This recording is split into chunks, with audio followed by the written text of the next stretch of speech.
Today I'm going to be tying a October Caddis Pupa of my creation that I've been having really good luck with on both the lower and upper Mackenzie River here in October. I've got a Daiichi 1150 size 8. I've got a 5/32, I believe, black tungsten bead on the front of there. I'm starting right behind the bead with some black 6/0 uni. I'm going to go back a little bit past the bend here just to give a little bit more size for this bug. I'm going to tie in a copper rib. This is medium copper wire, help with segmentation and also with coloration. The copper on these bugs helps light up, makes the little brown segmentations a little bit more available. I will run that wire up the shank a ways. Add a little bit more weight, help to reinforce it a bit.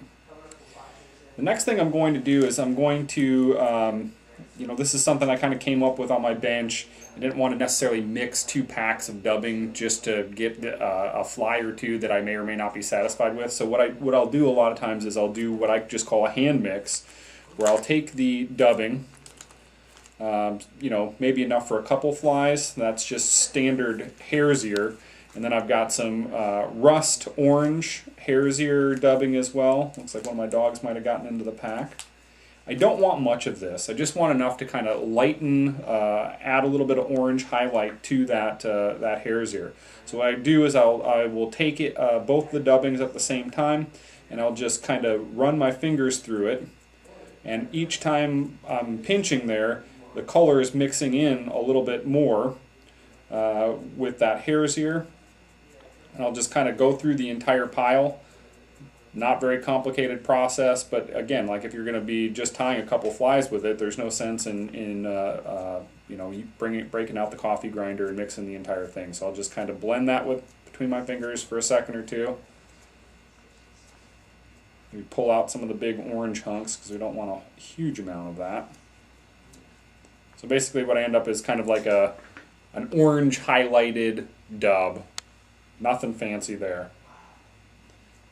Pull off enough to dub my body. So I will take that dubbing. I'll start on the thread here. What I typically do is I'll get that first couple wraps nice and tight on there. That's important because once you get that going, the rest of that dubbing will kind of follow in line afterwards. And then I'll just go through the amount that I have.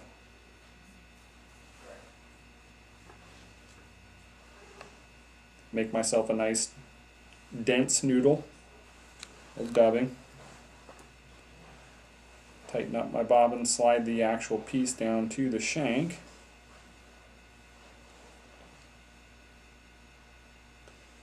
I'm going to dub that classic caddis bent body profile.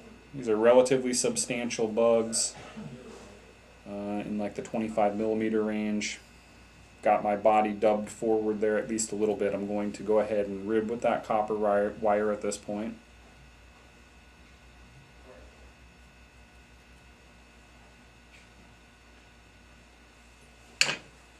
Going with my scissors. Cut with the back, not with the tips, people. Don't want to dull those tips up too much. Next thing I'm going to do, if you look at a picture, especially like in Arlen Thomason's Bug Water book, there's some great detailed pictures of what the pupa actually look like. One of the prominent features is this brown wing pad that sticks off the side. So I've got some brown antron. It's just on a spool. I'll double those pieces over to make a little bit more substantial pad.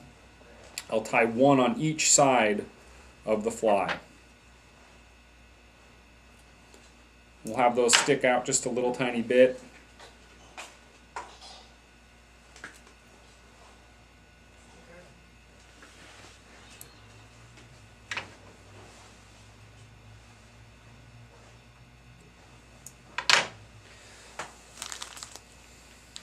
The next thing I'm going to do is I'm going to take just a little bit of tan UV ice dub. And I'm just going to dub kind of the shoulders, the thorax of that bug right in front of those wings.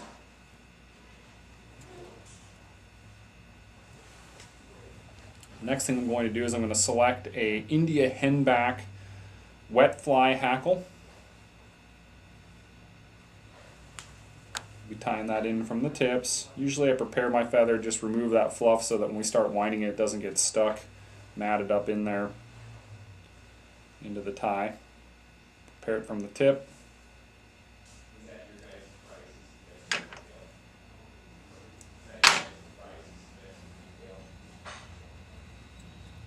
Tie that into place.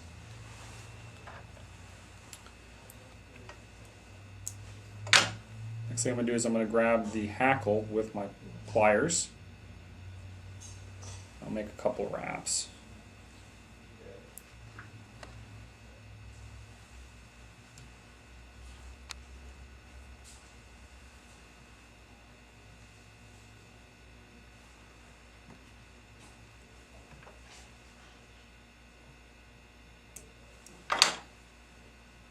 Take my fingers and just slick that stuff out of the way. Last thing I'm going to do is I'm going to build up a little bit of a dark, this is dark brown STS trilobal dubbing.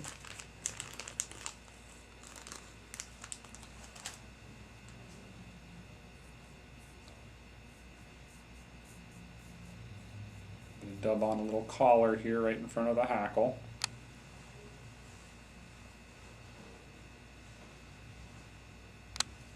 Make a couple wraps right there behind the bead, help kind of lock everything down in place. Last thing we're going to do is whip finish.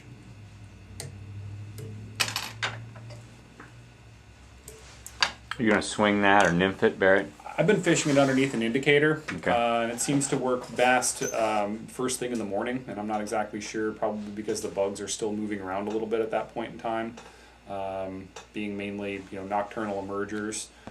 Fishing it in relatively shallow water, but underneath an indicator, not necessarily swung, although, I mean, maybe there's room for figuring that out at some other time. But it's been really good, been catching some nice fish on it. It's a new favorite fly of mine. Hope it's one of yours too.